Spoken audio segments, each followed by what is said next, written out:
Thank you to everybody that's remained here. I know how precarious the travel is if you're travelling basically anywhere outside of this space right now with the storm raging. We can actually hear it in the green room kind of very ominously, almost like it's about to take us to Oz. But thank you for being here, and I hope you all make your way home okay afterwards. Also, thank you to the British Library. Thank you to Bea and everyone here who's helped make today happen. Thank you to all the HistFest staff, Shafi, Sarah, and Izzy, wherever they are now. I can't see them, but thank you to them. We have such an interesting talk to have at the end of our day, looking into the medieval world. It's kind of appropriate in a way. We've had all of life, all of its colour, and now we're going to the end part. But speaking on this subject are a trio of experts, and I'm just going to introduce the chair because Raksha's going to introduce the other speakers herself. But Raksha Dave, here we have her. Raksha is a field archaeologist, a public archaeologist, an author, broadcaster, and president of the Council for British Archaeology. She has experience in many time periods spanning from the ancient world to the Second World War. And in 2003, she was recruited by Channel 4's popular Time Team programme, where she was a regular face of the show until its final episode in 2013. Since then, she's presented on a variety of shows across the BBC, Channel 4 and Channel 5, including Digging for Britain, Digging Up Britain's Past, The Great Plague, Inside Windsor Castle. And her debut book, which is on sale outside, is Lessons from Our Ancestors, and it won the Discovery category for the British Book Awards in 2024. I will hand over to Raksha, but there's two things I forgot to mention before I do that. It's the end of the day, so apologies. If you have questions, there will be an opportunity to do that, so if you're in the room, raise your hands. If you're at home, please put those questions into the question box. But until then, over to you, Raksha.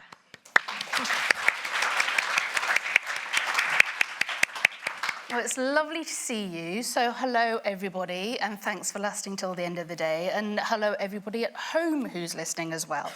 So I'm very pleased today to be chairing an event about medieval bodies, which is rather wide-ranging. So we're going to take you on a bit of a meandering journey through health and hygiene and disease and death and everything in between.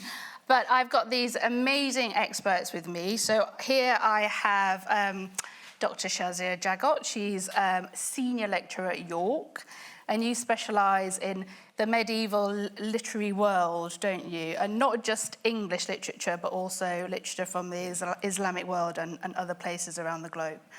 And then I also have Emeritus Professor Charlotte Roberts, who's at the University of Durham, and you're a bioarchaeologist, but also, brilliantly, has a background as a nurse as well.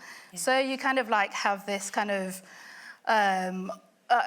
this idea of health in the modern world and how people have applied that in the past as well. Yeah, I say I look after the dead rather than the living. Yeah. So yes, that was in the 70s though when I was nursing. So when we think about the medieval period, we're kind of like bookended by these two brilliant sites. You have the Sutton Hoo burial, and then you also have the Richard III burial. And they kind of seem to kind of encompass everything. Mm-hmm. But actually there's so much in between and so many different hidden stories as well. We kind of made this conscious decision, didn't we, to not show any human remains, and what's the reasoning behind that?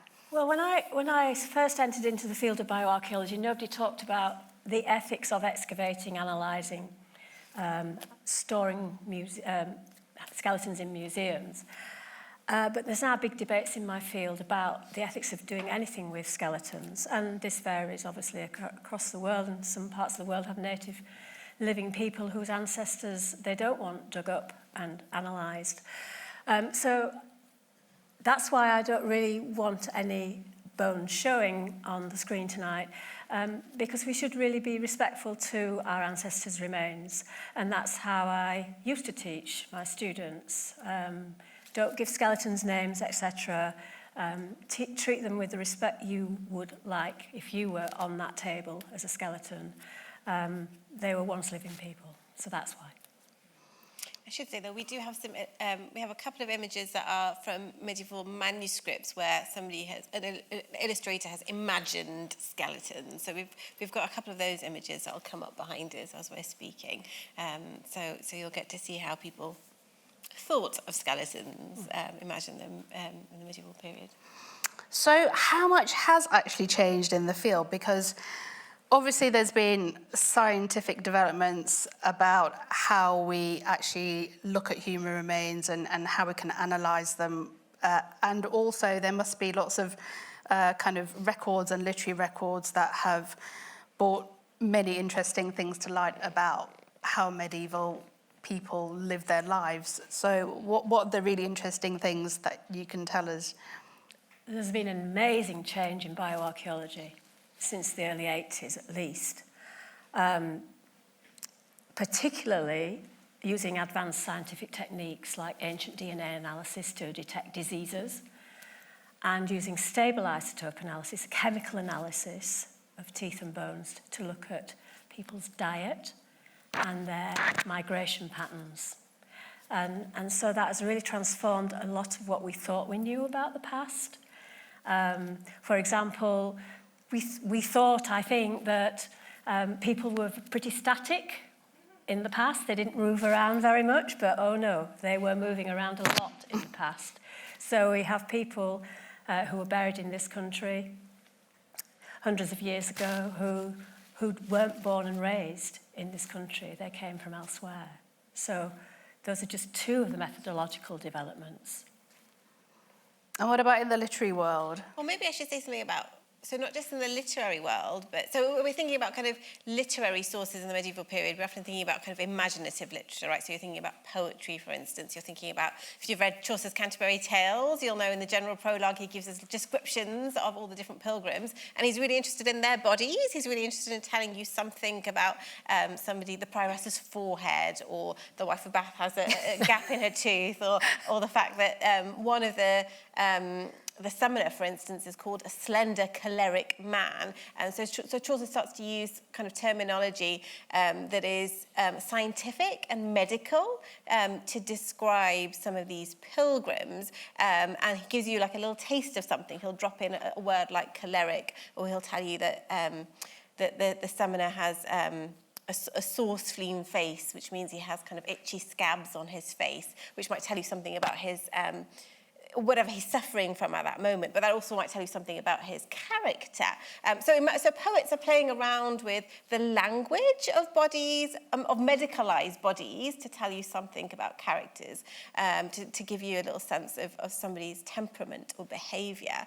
And those are the kinds of things that have changed in the field of the history of science, for instance, in the medieval history of science, where we now know so much more about the ways in which bodies were theorized in things like medical encyclopedias, which also moved. So medieval bodies were theorized using a particular theory that's rooted from a classical authority known as Galen. So you might have heard of the humours, for instance, or humoral pathology, Galenic humoral pathology, and that really is the basis of understanding a medieval body. So Galen's theories of the four humours, which were also meant to be in balance, and we're all connected to the elements, so fire, air, earth, and water. Each of those elements have particular characteristics to them, and those things are connected to the medieval body. So I could go on and on about the humours. I don't know if I should. But that theory of those four humours, which is the basis of Galenic humoral pathology, was something that was then known in the medieval Islamic world when those Greek texts were translated into Arabic via another language known as Syriac. And those particular texts, those particular encyclopedias, medical encyclopedias, were then translated into Latin, and they were used in the big universities of the medieval period, so in Paris, in Bologna, in Montpellier, in Padua, in Oxford, and in Cambridge. And these were people who went to go and learn how to become a doctor. So if you wanted to become a physicus, somebody who was a practicing physician, you would then be learning about Galen through Arabic encyclopedias, which were kind of developing and drawing on those ancient Greek theories. What I really want to know is if I was ill in the medieval period, where would I go? How would I get treated? Who would I go and see? I mean, I have this like thought in my head that you would go and access healthcare via the church. Monasteries. Yeah, but were there other people as well? Yeah, I mean, there's evidence that physicians and surgeons, men and women, evidence for bone setters who were treating fractures, and they would go from village to village, treating fractures that occurred in the communities. There's direct evidence in skeletons for treatment as well, for example, drilling holes in the head, amputation, dentistry, use of herbs. For example, for example, medieval leprosy was treated with scabious, and tuberculosis was treated with lungwort, and some of you have got that in your gardens, I'm sure. They plant with spotted leaves. They use that because they thought the lungs affected by TB were spotted like the leaf, so like cures like. And of course there were hospitals. There were leprosy hospitals. Later on in time, after the medieval period, there were sanatoria for treating tuberculosis. So there's a whole array of evidence out there that we can bring together to think about access to care. I mean, if you break your leg, you don't just sit there and do nothing, do you? You try and find help, even today. But we've got more sophisticated, I hope, access to treatment. So there were leprosy hospitals, sanatoria, people using herbs. Oh yes, there's quite a few medieval bodies with evidence of use of copper for treating infections. And I think you've come across those in London, skeletons with those. And copper has got antibacterial properties. So, I think, again, the perception is that people didn't really know what they were doing, but actually they did. They were thinking about it, at least. And you think about Hippocrates talking about the treatment of fractures and dislocations. Well, the same methods are being used in accident and emergency departments now. Reduction of the fracture, put it back in the right position, splint it, rest, and recuperate, and it heals. And that's what they were doing way back, hundreds of years. So nothing's really changed then? No, not much. Well, we do have antibiotics, but of course, antibiotics has led to resistance to antibiotics because we're overusing them. So we think we're pretty advanced now, don't we? But, I think we have to take a step back sometimes. Yeah. So what about the church then? I mean, how integral were they to actually being caregivers in society? Do you want to? Well, I mean, they were obviously integral to being caregivers in the society, right? So we know that so things like the monastic library was probably on par with university libraries with the kinds of literature that was available in relation to more medical literature, for instance. But the church was certainly a place where you could go to for care. So we were talking a little bit about the girdle before, weren't we? The pregnancy girdle. So you might have seen that. If you've been to the exhibition, the Medieval Women exhibition, you might have seen that. So that was the kind of, there's a girdle that was often made of parchment or silk and would have been given to a woman in pregnancy or just before she goes into labour. It had talismanic properties on it, would have kind of prayers and illuminations on them. And they were often the things that you would go to a monastery to get your girdle, right? So that they were given out, as it were, from those monasteries. So the kind of, so in that way, you have a kind of way of thinking about the kind of interaction there between monasteries and people. But you're going back to your question about, where would I go, or the question that you asked was, it also raises another question, like, well, who are you in the medieval period? Because if you're a noble person, your access to care is very different to somebody who is not a noble person, right? And that the historical record always favours the elite in the medieval period. So the written record will tell us more about the elite than it does about the ordinary people, which is why things like archaeology are so important. And one of the interesting things, and I teach this to my students every year, and they find it fascinating, is that we have some commentaries, for instance, in medical encyclopedias that talk a lot about this, about a particular affliction that happens to noble men in particular, and it's called love sickness. So if a noble man falls in love and falls in a particular kind of love, a kind of maddening love, he would have a physician come and to diagnose him as being somebody who's suffering from love sickness, and there were a whole range of different cures for love sickness, and this was something that was, it's included in encyclopedias, it's included in commentaries, so people then are commentating and kind of adding their own kind of experiences onto understanding how to treat somebody who's in love. But it's particularly a nobleman who would have that particular kind of affliction. So what are the treatments for love sickness? Oh, everything from taking a walk in nature to clear your air, to clear your mind, to having a bath, relaxing yourself. All kinds of self-care are involved in being able to kind of heal your heart. You don't get that advice on Tinder, do you? Wow. Okay, I mean, I can do all of those things. But what about, I mean, you mentioned women, and I always think that women in the medieval world kind of like quite hidden, like children, and in some respects, I think in archaeology as well, in the archaeological record, because for so long, men have been looking at the data and analysing. Women have only started really having parity within archaeological circles. And I do think that they're forgotten. I mean, I did A-level medieval history. My sister, she's in the year above me, and we fell in love with a Crusader prince called Bohemund of Taranto because there's this brilliant piece of writing by a Byzantine princess called Anna Komnena and the Alexiad, and she just mentioned how fit he was, really. And we were both like 16, 17, we fell in love with him as well. But that's the thing, you hardly get like ideas and images of medieval women and what they think of and what they do. I mean, you talk about, women's health and pregnancy. I'm guessing they would have just had midwives as well, like we do now. Yeah, there's plenty of evidence for midwives and for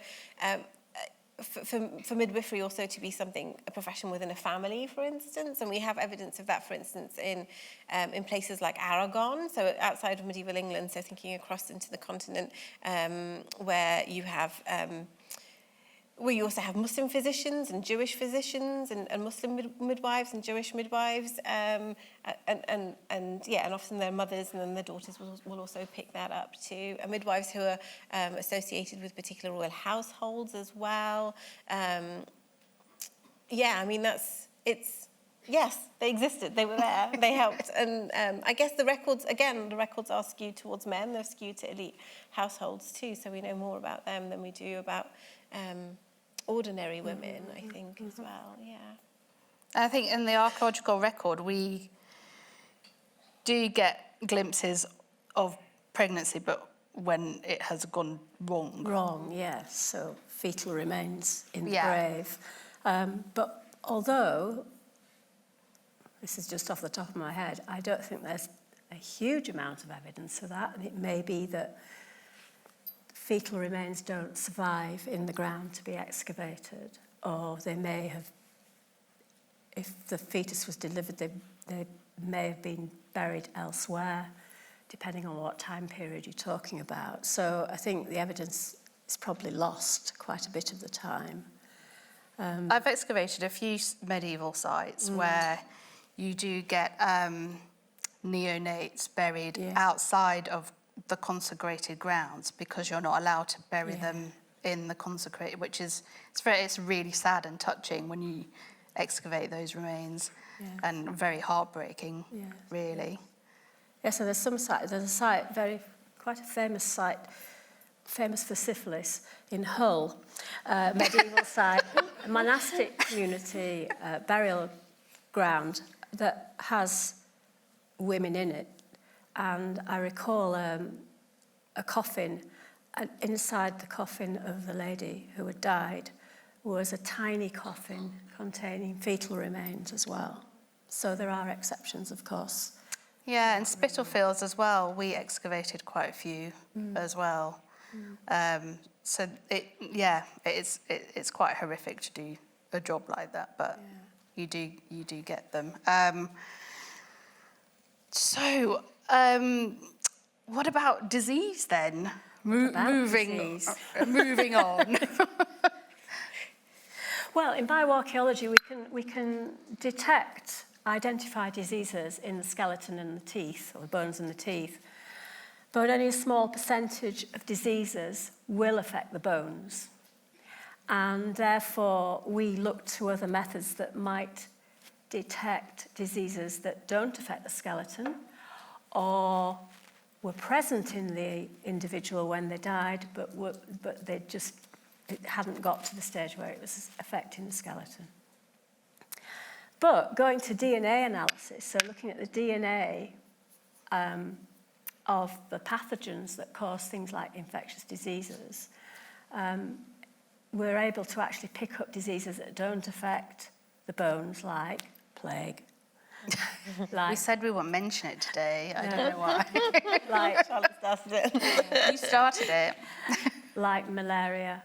So it actually increases our knowledge of the disease landscape in the past, in particular periods of time, by using these methods, taking a small sample from bone of a skeleton. But of course, the DNA's got to survive, hasn't it, to be analysed, and quite often that isn't the case. But I'd like to mention something else that I haven't yet mentioned, and that's dental plaque. Because dental plaque contains DNA. When we find it on skeletons, it's what we call calcified. It's become hard, and it preserves beautifully lots of different types of materials in there, including DNA, blood cells, plant remains, etc. And it tells us a lot about that particular person that we could never detect by just looking at the bones. So again, my message, if I've got any messages to give you tonight, is don't brush your teeth well. And tell your dentist why you're not brushing your teeth that well. And furthermore, if you can, be buried rather than cremated. So that bioarchaeologists in the future can look at the plaque on your teeth. It's amazing stuff. So I have a colleague who's just found evidence for ginger in the plaque on the teeth of a skeleton with leprosy. And we know from medieval records that ginger was used to treat leprosy. I don't think it was particularly effective. However, it's nice to have that link. A skeleton with leprosy, plaque containing ginger, leprosy hospital cemetery. Beautiful combination. So that's the sort of information you can get from looking at plaque. I don't think I have anything that can top Charlotte's advice there. But again, disease, how do you get sick in the medieval period? Like, what, if you get sick, how does this, we would say, you've got a cold today, or you've got a virus, or if you get sick in the medieval period, it's because something's out of balance, right? Something is, something in your, one of your humours has gone wrong, right? There's something that's kind of connected to your, kind of the elements, has kind of gone out of whack. So you're out of balance. And these medical encyclopedias that I've already talked about are encyclopedias that would take a physician through from head to toe, from your head to toe, of all the different kinds of diseases, including love sickness, but also more serious diseases too, or illnesses or things, and ways of rectifying that balance, right, to take you back from imbalance back into balance. Or what would happen if you do if you are melancholic, for instance, if you're melancholic, it means that you've got an increase of black bile in your body, and if you've got an increase in your black bile, it means that you're hotter and drier than you should be, and that often affects your brain. And so often, if you're melancholic today, we might think, well, you're a little bit depressed, right? So maybe you're a little bit sad about something, or you think about it as something that affects your kind of mental health. And this is a kind of disease that was theorized in medical encyclopedias, that was connected to thinking about your humours, that was connected to thinking about balance, that was connected to thinking a little bit about those elements as well. And also tells us something that the disease wasn't just disease of the body, right? It wasn't not just breaking your leg, but also thinking about mental illness too, which was something that was kind of thought about and theorized, and also tried to be treated as well in the medieval period. I think we got a little distracted by slides. Yeah, I think we thought they would be running behind us, but we've got them. I'm just going to keep flicking through, because why not? So, what are kind of like common diseases you would find on medieval skeletons then? Yeah, just to say, there are lots of medieval skeletons in the UK, constantly being excavated too, stored in museums for future research and used for teaching. What would we see?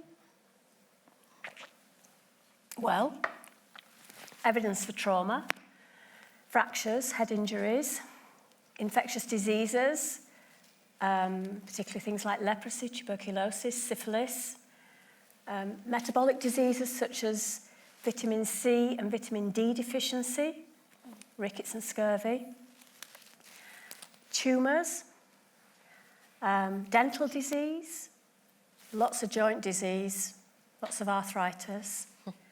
So those are the broad areas that we might pick up in the skeleton. And then there's a whole range of dental diseases, of course, because, the teeth survive extremely well in the ground compared to bones. And we can look at evidence for diet, rotten teeth. We can look for evidence of the plaque, periodontal disease, evidence for stress, little grooves on your teeth. You might have some of your own. Evidence for dentistry. So sometimes we find fillings in rotten teeth. And then if you think a bit more broadly, you can start to think about, and you've probably heard this in the media, that if you don't look after your teeth or look after your mouth, do good oral hygiene, you might get pathogens going around your body and causing cardiovascular disease. So we should brush our teeth then? We should brush it, yeah, but not too much.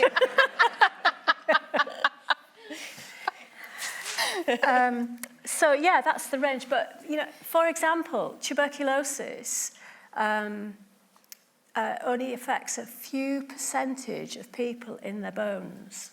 So 3 to 5% of untreated people will develop TB affecting the bones.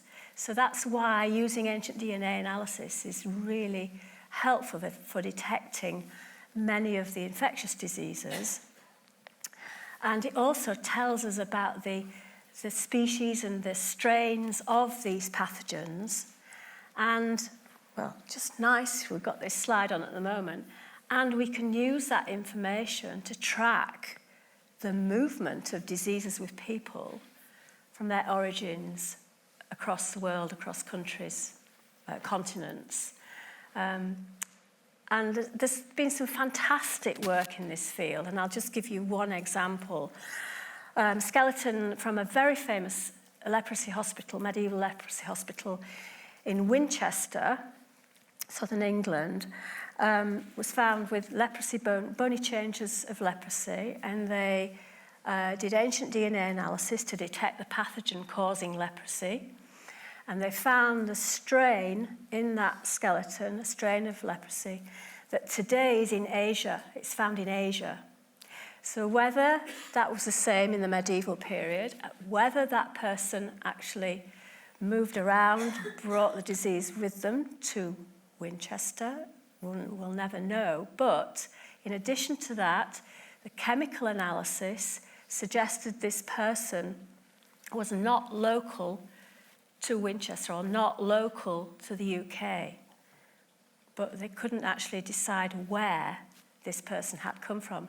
In addition to that, this person in his grave had a scallop shell, which indicated this person was a pilgrim. They'd been travelling.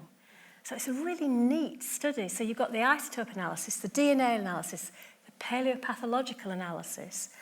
You've got the funerary context, the pilgrim evidence in the scallop shell. But this is the sort of thing we're now being able to do with all these advanced methods. And we're just, making the skeletons speak to us in much more detail than they ever could before we had those methods. It's just amazing. I wish I was coming into the field now, not in 1983. But what about pilgrims, though? Because they were coming from quite far away, were they, Shazia?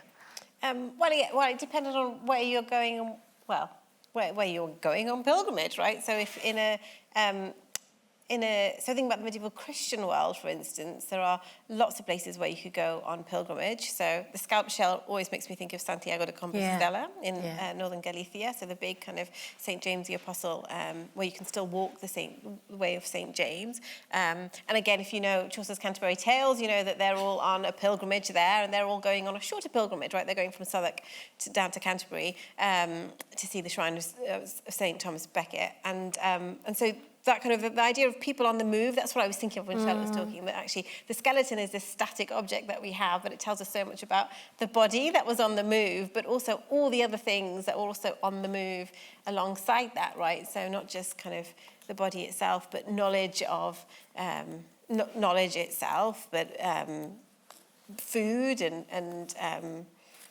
clothing and all those things that are kind of connected to bodies that move. And people move for different reasons, didn't they? I mean, they moved to get work somewhere else.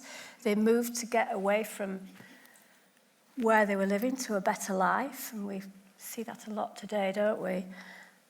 And they obviously took their information with them and they spread their diseases.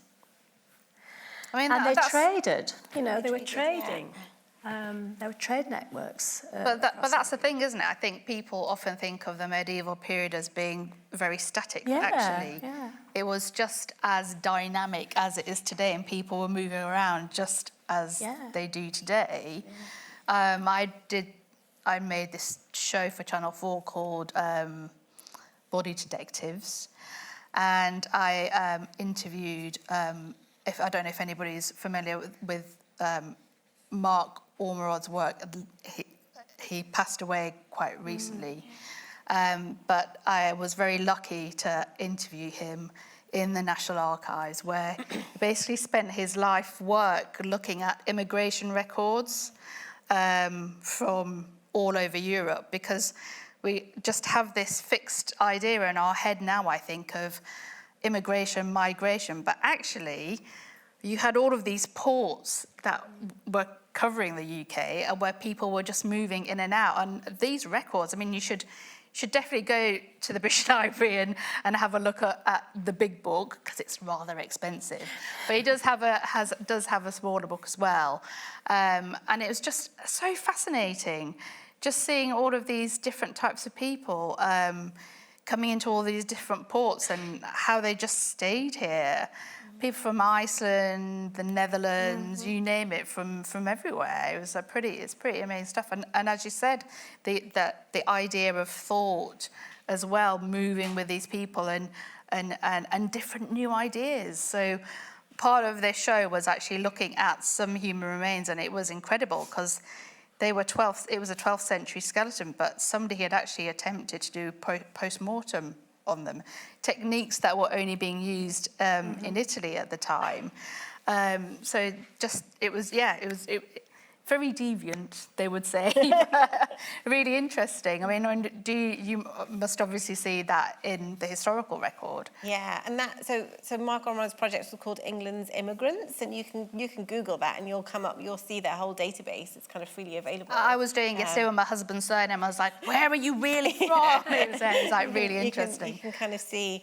I guess the other thing that's really interesting thing about that kind of movement of people, if we're thinking about movement of people into England too, is kind of languages, which is what kind of made me think a little bit about, because we haven't really talked a little bit about language there and what people were speaking.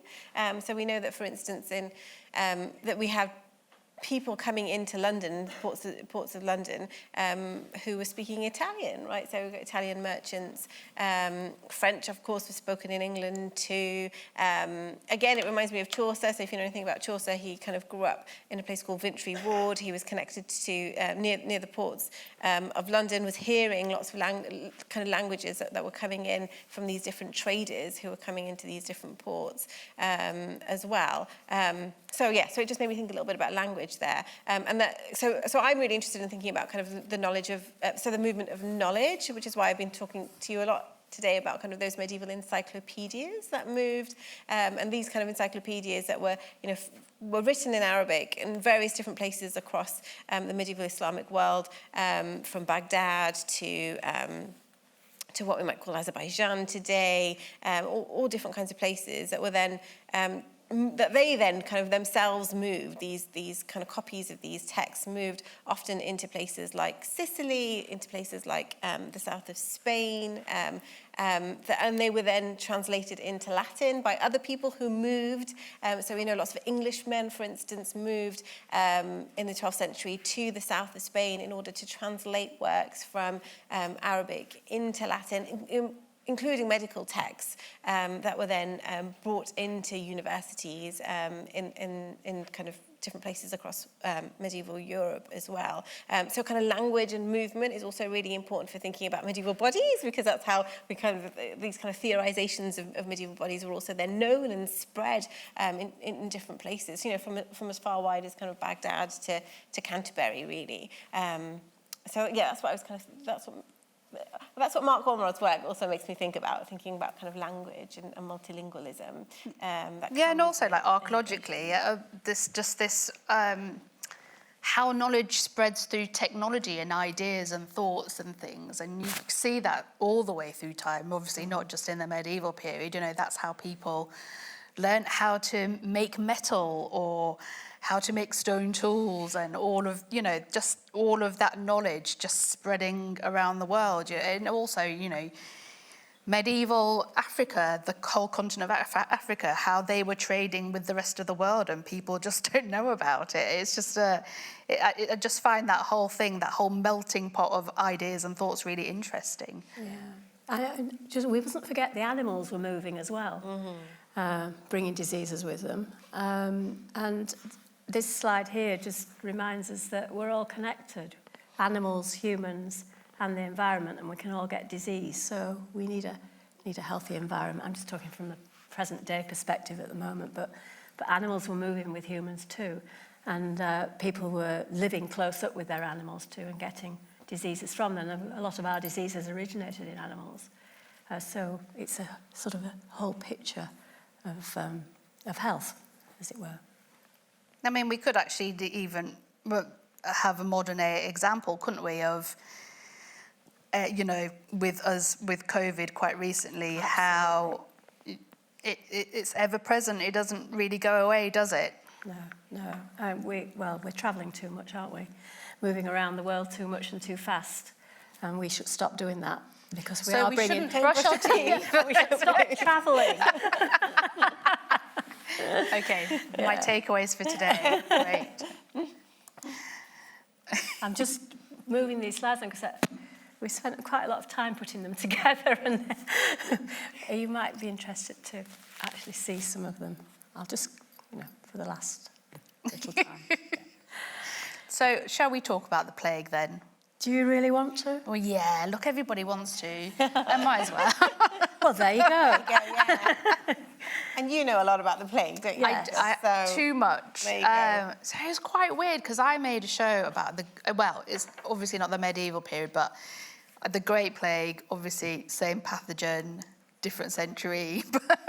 Just the whole idea of how people blame the rats, but actually it's different vectors that were spreading the bacteria, because it's a bacteria, through lice and also, fleas as well. Yeah. Yes, and how that could be exacerbated by travel. And you can see it through the silk routes as well, can't you? That's originally how people got plague, where they were eating camel meat and they were spreading bacteria that way. Again, that kind of symbiosis between animals and humans and how you can infect each other, I suppose. And then seeing how the trade routes then enabled that to spread across the globe until it got into the ports of England and the UK in general. Yeah, we should never have started travelling, really, should we? Yeah, but I mean, it's a soft tissue disease. It only affects the soft tissues, so again, we can only pick it up using ancient DNA analysis.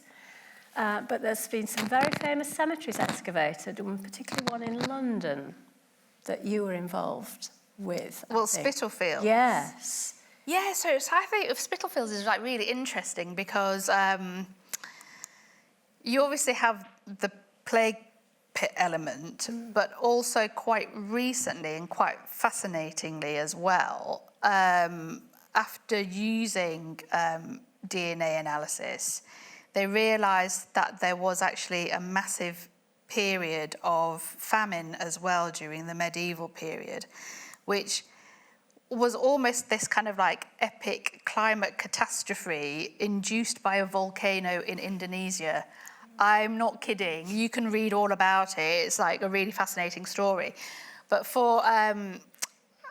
I was digging that site in the 90s, so that was before really DNA took. Well, it was, so they first found DNA in ancient mummies in 1985, then in bone in 1989, and they didn't start looking at infectious diseases using ancient DNA analysis, and well, the first publication was 93, so it's pretty recent. And of course, methods in DNA analysis have advanced and much better now. But Spitalfields was an amazing site because at the end of it, we excavated about 11,000 skeletons. And the cemetery itself is quite interesting. So it had in the middle of it what they call a charnel house, where you would store bones, basically. And on the same ground was an earlier cemetery, which is the Roman cemetery. So you just have this amazing kind of stratigraphy of the Roman cemetery, and then on top of that was the hospital, the Spitalfields Hospital that was there, the charnel house, and all of these, I would say, well, I say amazing plague pits. It was quite horrific, waking up every morning and going to work every day and seeing hundreds of skeletons in one huge pit and having to kind of find each owner, as it were. So, and the great thing about that site was you had historical data that told you that these were people who died of the plague. Yes. Which was great because, as you say, there was no ancient DNA analysis then, but it was later that was done. Yeah, so you had different phases of plague, but also the famine periods as well. So it's been really interesting to try and unpick that story and see all the kind of different analysis. And I'm sure we will get to know more about them as well as more techniques get invented or you get these different information coming out from these skeletons and these people who used to live here in London. And that's one of the arguments for curating skeletons in museums for future work, when new methodologies come along that can tell us more about these people. And there's lots of new advances in historians of science are doing lots of new work on on the plague as well. So there's one particular really wonderful historian of science called Monica Green, and you can read lots of her work. Again, if you put her name into Google, Monica H. Green, lots of her work comes up freely available through things like academia.edu, and she's been doing lots of really kind of advanced work on thinking about those particular trade routes of where this kind of bacteria was kind of coming from across the medieval globe, and also ways that we can now think of other spaces across the medieval world where the plague was also prevalent, like places like Egypt, for instance. So, you know, we always think about it as kind of here in England, but actually it did affect the globe in the way that COVID did as well.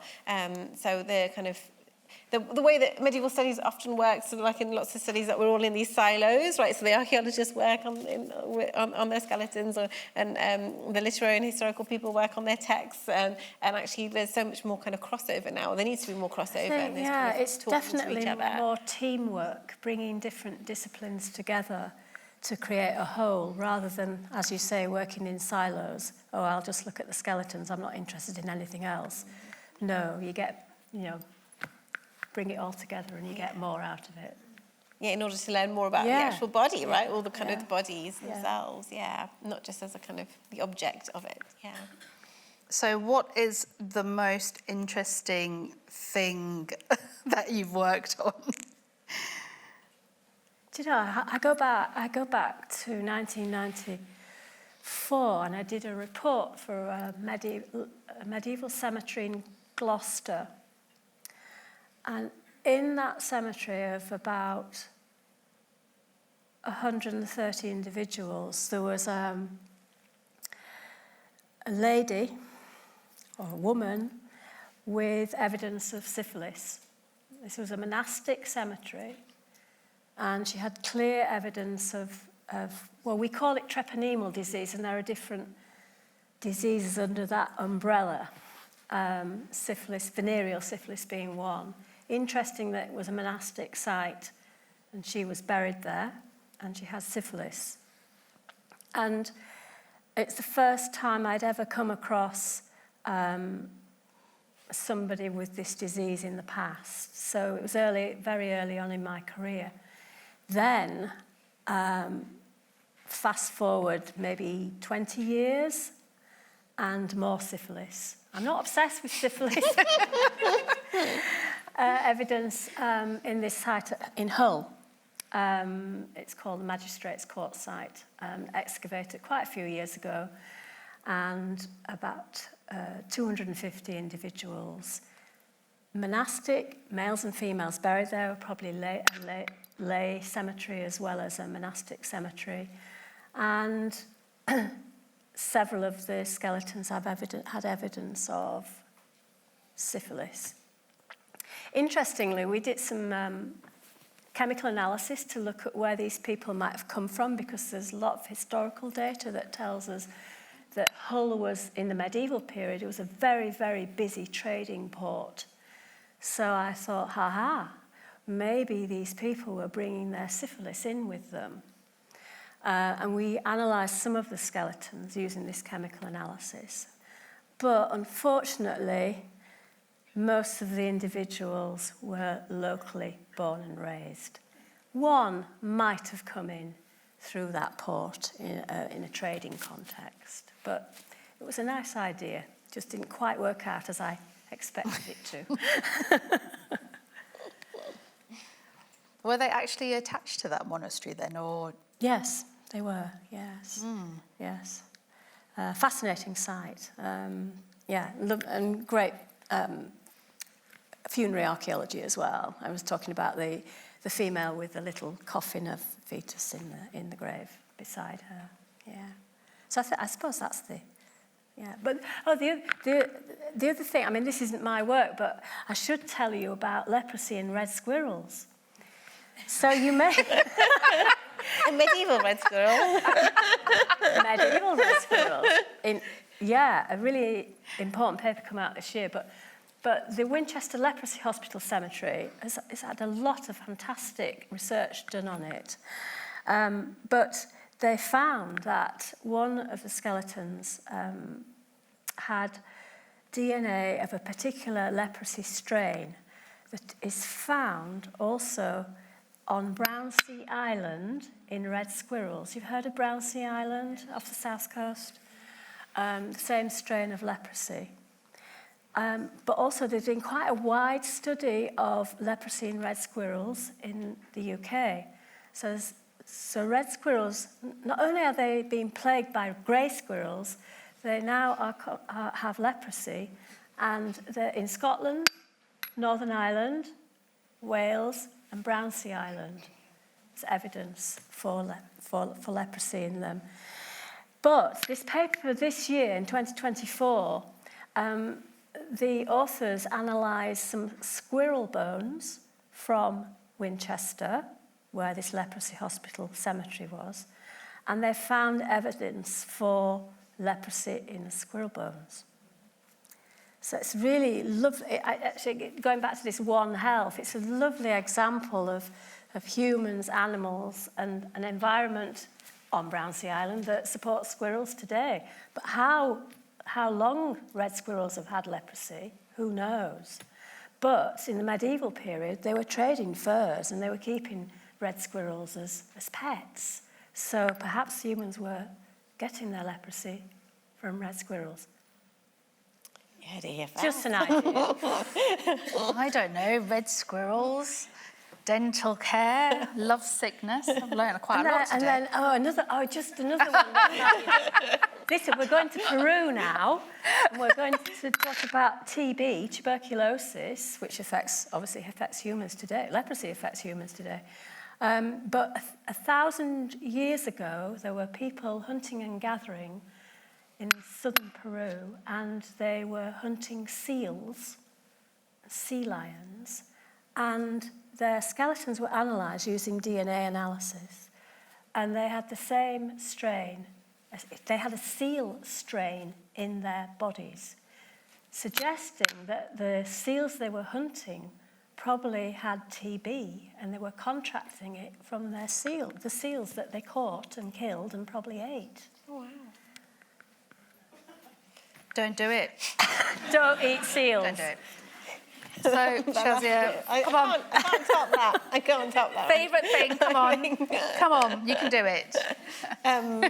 So I guess one of the things, a couple of my favourite things to teach, actually, love sickness is one of them. But one of the other things that I teach with my students is we look at it.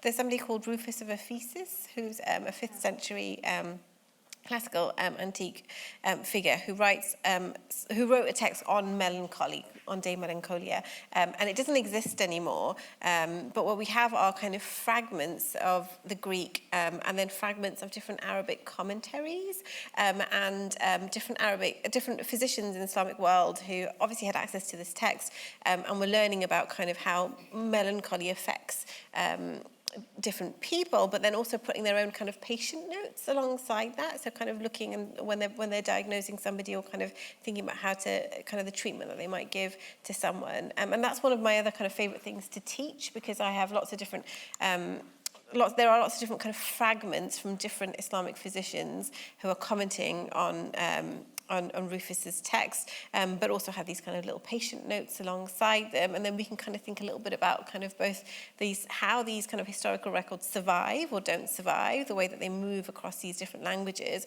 but also then thinking a little bit about in practice what a physician might have been doing.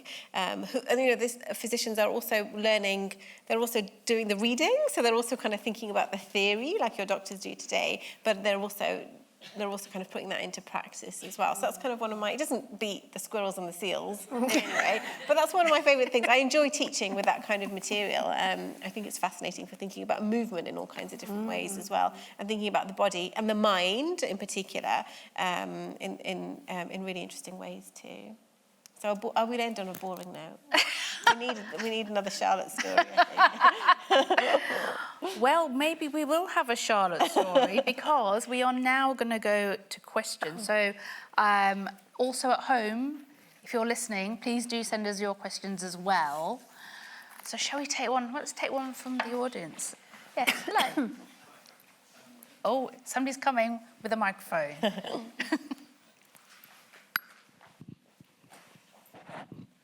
Thank you. It's really fascinating. I was just thinking about you were talking about Galen and this idea that there's this corpus of knowledge that exists in the medieval period and was translated from the classical world through the Arabic world and then kind of recycled back into Western Europe later on.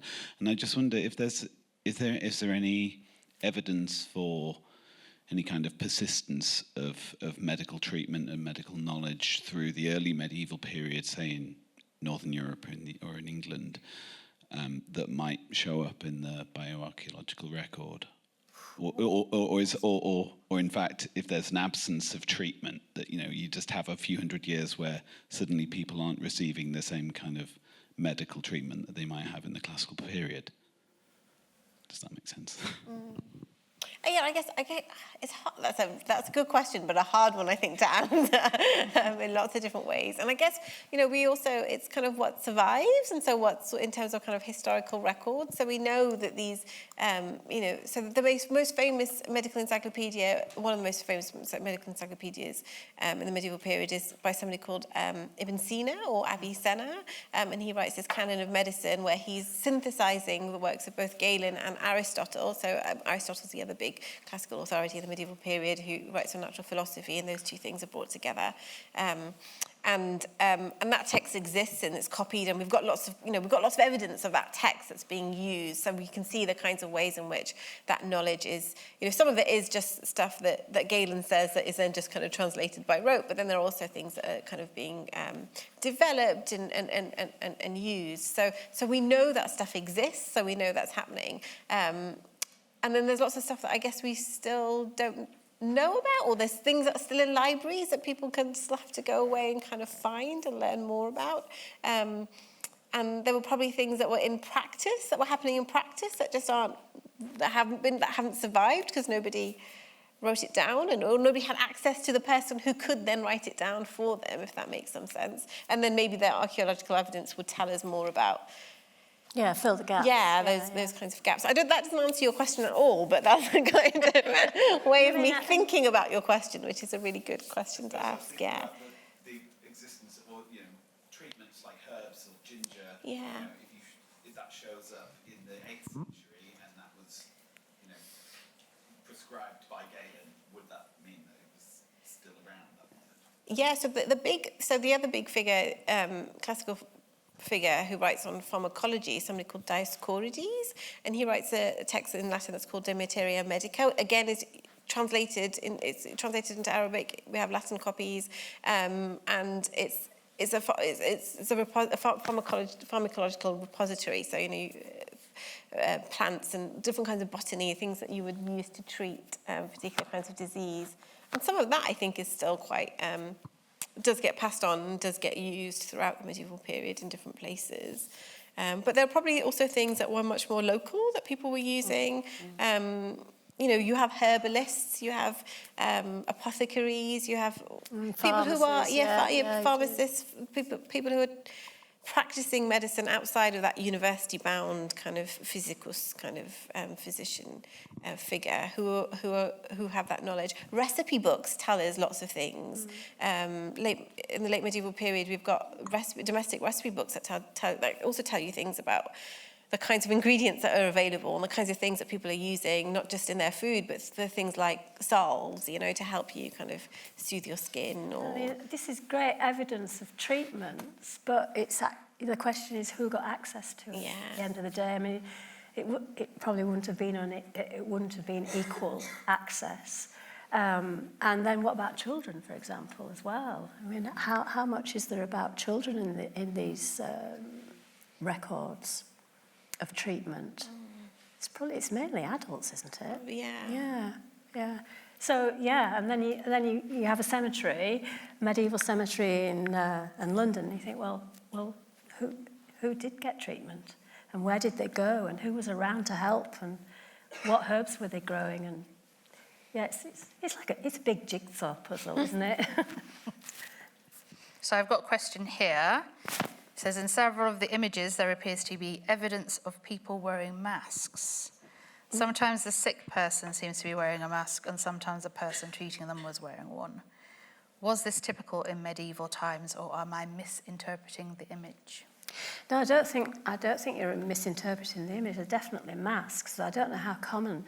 There was one image from Canterbury Cathedral of someone caring or giving something to a patient in that stained glass image, and the person giving whatever they were giving has a mask on, and so you start to wonder whether they had an idea about how diseases were being transmitted.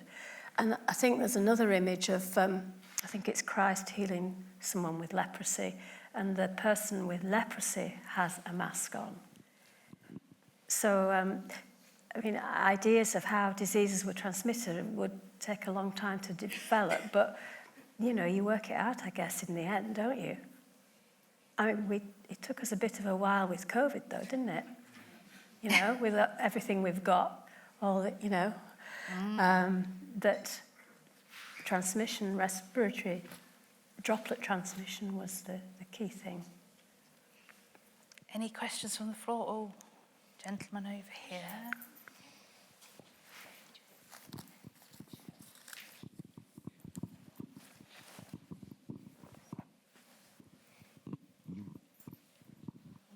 Leading on from that, what parallels and differences could we possibly draw between people's reaction to mass infection events in the medieval period, like notably the plague, and our own reaction to more modern phenomena like Spanish flu or COVID?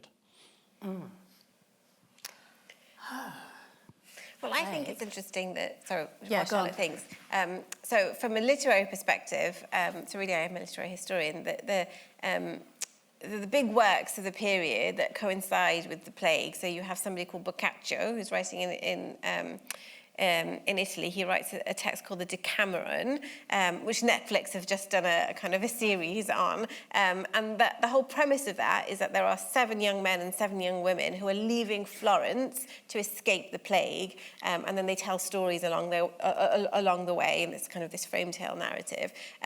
But the plague is just the impetus for them to kind of get out, right, of the city, and for them to then start telling these stories.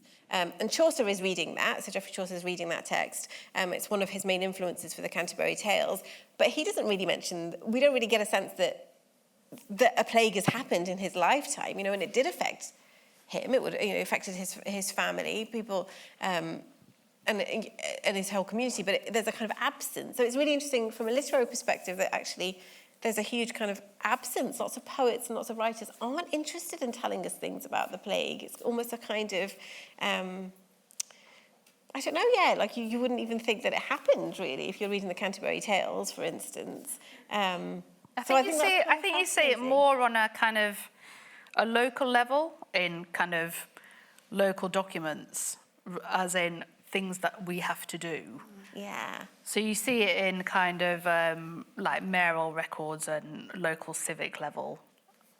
Absolutely. And even like, we're not even talking about the Black Death, even in like the Great Plague period, where you see in the City of London documents where they're making people take certain precautions, or you're not allowed to meet in theatres or in public places, you have to be isolated. And really, what we did in COVID was what people were doing during plague periods anyway. You know, isolation, you know, you have deserted medieval villages in the archaeological record doing the same thing. The famous 17th century plague and the village of Eyam in Derbyshire, they isolated themselves, and they, you know, nobody went out and nobody came in.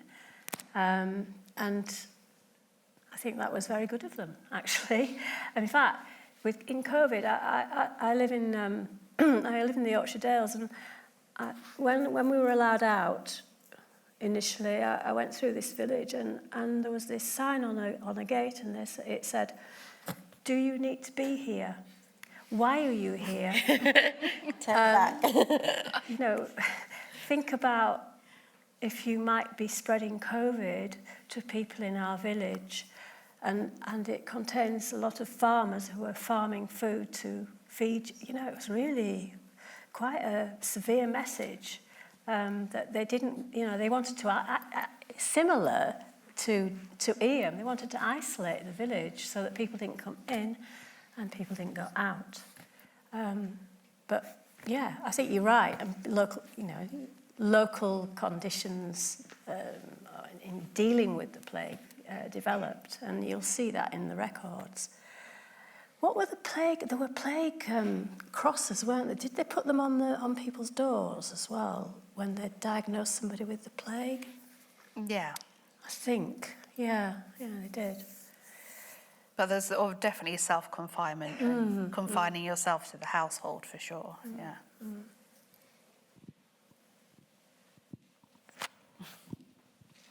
Questions.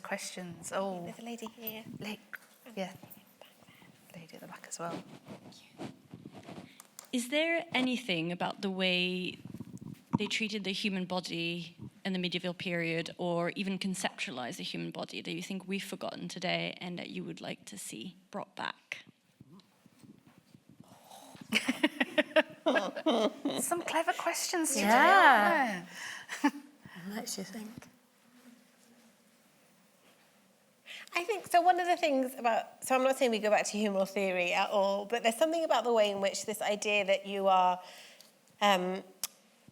that if you're thinking about a singular body in the medieval period, you're thinking about that body in relation to its environment and also in relation to the cosmos, right? So so astrological medicine is another strand of medicine in the medieval period, which is important for thinking about treatment of diseases, for instance. But this idea that you're connected, so this microcosm is connected to a macrocosm, right? That it's about you're connected to your environment, to the earth around you, because it's the four elements that are connected to the humors and your body, and that's also connected to a kind of wider, the sublunary and the lunary world, so the supralunary world. And that sense of that kind of being in a kind of collective, I think, is something that in lots of ways the modern world we've kind of forgotten about in the way that we think about our individual bodies. So I'm not saying something that I want us to bring back, but I think that this idea of understanding the body as being part of a macrocosm, as being part of a wider collective, is something that perhaps we just don't really think about as much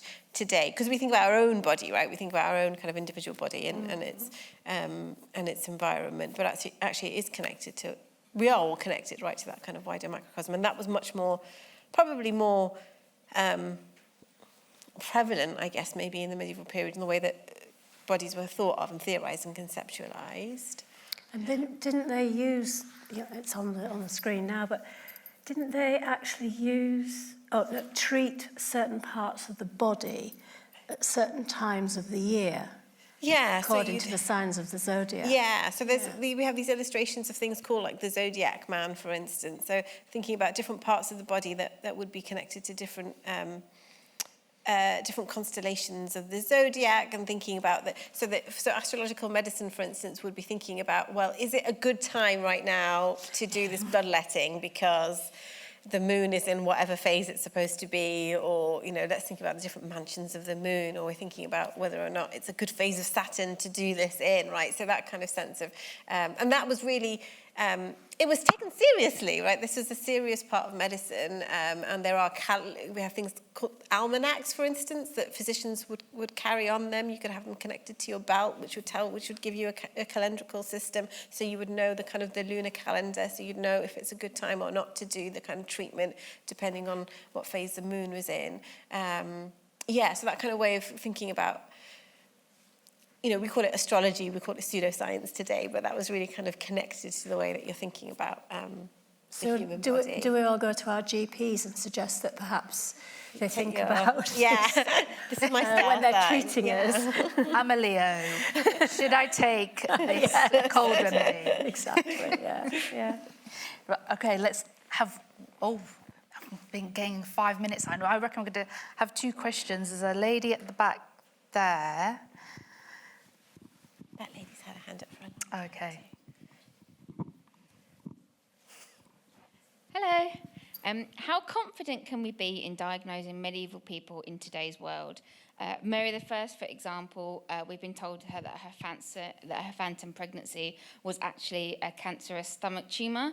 I just wondered, in your opinion, how much is a good guess and what is pretty certain? That's a good question too. Yeah, I just Just one, yeah, I mean, I'm not a medical historian, but I do know that it can be difficult to be sure what disease you're looking at in a historical document because, for example, lung diseases, the symptoms, signs and symptoms can overlap. So cancer of lung and tuberculosis of lung can both cause coughing up blood and shortness of breath. So it can be a bit tricky. I'm not saying diagnosing diseases in skeletons is straightforward either, but there are challenges with the literary evidence too, isn't there? Yeah. I'm also not a medical historian, but I think it's a degree of everything is a degree of speculation, I guess, in that sense too. You're getting as close as you can to being certain about something, right? So, without actually being able to say that you are certain, which is also true in modern medicine, right? That kind of sense. Yes, and doctors get diagnoses wrong today. I mean, the example that I can think of is if you've heard of the figure called Marjorie Kemp, for instance, who is the first woman to write an autobiography in the English language, and she suffers from these visions of Christ, really kind of rich and potent visions of Christ. And some scholars have speculated that she might be suffering from kind of postpartum disease, maybe postnatal disease. But, these are all kind of, again, a kind of degree of speculation because we can never really be sure that that is what has caused that, right? Although those kind of thinking about signs and symptoms. So, yeah, it's always a... And when you come to skeletons, skeletons don't come out of the ground complete and not damaged. So if you haven't got the right part of the skeleton to diagnose a particular disease, you've no chance. And you may have a list of different diseases that it could be, but you can't be specific. Lady over there. And then I think I'd be able to get one more in. Keeping on with Tudor theme, in Tudor times they had a thing called the sweating sickness. Now, have they got any further from the skeletons recently, whether that was just a plague or was it something completely different? Because the symptoms of it weren't like, boils on the neck, like the plague. Is there any more development on that? I didn't think anybody really knew or doesn't know now what the sweating sicknesses were, but if you go to London Bills of Mortality, do you know those where they list each week the deaths and causes of death, and the sweating sickness is in there, but I don't think people really know what it is. And in terms of evidence in skeletons, I would think it's probably a soft tissue disease, so we wouldn't pick it up. But I think it's still, yes, it's quite a challenge to decide what that is. Have you come across sweating sicknesses? No, and you wouldn't be able to get that in skeletal remains, would you, at all? No.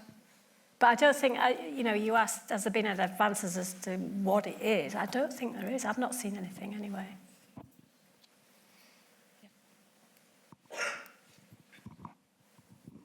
Was there any particular reason why the works of Galen were the ones that made their way from the ancient world into the medieval world, and the ones that were accepted in medieval times? So it's the works of Galen and Hippocrates, and they were they're considered to be the two kind of foremost medical authorities of the classical period themselves. So, and I guess also part of that might also be thinking about what survived. So works of Galen survived, and then they were also translated. But I think they were also considered to be those, because they were considered to be the medical authorities, and authorities really important in the medieval period, probably as well in the classical period. That's the reason why they were kind of, good question, actually. I've never thought about why Galen, but yeah, they were the medical authorities of the classical period. One more question? Any questions? Oh, there's one more, and then I'll get told off, I think, if I continue. Hi. So you've talked a lot about how technology has helped you answer a lot of the questions from the past, and I just wondered what you were hoping for from the next generation of technologies and what questions you still had that you were hoping the newest technologies will be able to answer. No idea. I think archaeology is really interesting in the respects that you don't know what's going to happen the next year or the year after that, and that's why we choose not to dig, because we think that the technological advancement, AI, drones, you name it, the things that we currently have now, which have probably only come to pass in the past 10 years, let's say, what's going to happen in the future? You know, we're going to be able to find out what somebody had for their lunch, probably, like at 3 o'clock on a Wednesday in 2010 or, you know, 12:10. So, yeah, I don't know. I think that's the thing, is we like to keep things in the ground. We definitely try and keep skeletal remains in the ground because, you know, respect, you shouldn't really disturb them. I think the current question really is not could we, it's should we. Yeah. That's what I always say, and that's the general thing for archaeology. But I don't know, it's exciting. I can't wait to see what happens. It's a real open book. I'll be dead and gone though by then, buried with my plaque on my teeth. Because we're at the moment we're looking at DNA like lipid analysis and DNA analysis on fingerprints on pots. This is where we're going. And somebody's also just pioneered this amazing technique where the tobacco inside clay tobacco pipes, you can find out which plant and plantation through the records where it was grown. So this is where we are heading. It's like pretty cool stuff. So yeah, and I think archaeology is answering some big questions about what happened in the past and bringing it to the present and thinking about the future. I think archaeology can tell us a lot about where we should be going next. And you know, there's lots of big data sets out there as well. Thinking about skeletons, I mean, there's just recently been a big study of European health published, and 15,000 skeletons, detailed information from them. So the big data projects are fantastic, aren't they? Yeah, they are. And that's the thing, is that we are now going back to archives instead of actually excavating more stuff and accumulating more things and more objects and things to look at. We're actually going back and looking at old collections that are based in museums and kind of concentrating on that, really, because there are hidden histories in there, exciting things that we don't know about and that are being uncovered. Yeah, there are skeletons that have never been, they're stored in museums that have never been analysed. And yeah, as you say, there are stories to tell from them. That's the same with documents as well.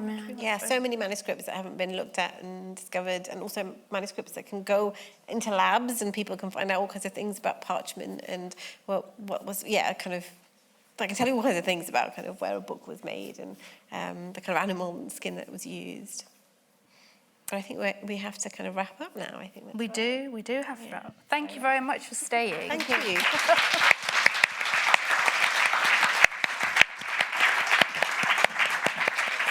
Just a final huge thank you to Raksha, Shazia and Charlotte. That was a really interesting session. I was glad to hear the Great Plague mentioned. I write on that, so that was great. Thank you. I didn't ask you to do that, but that was wonderful. So a big thank you, and a thank you to the audience for sticking with us.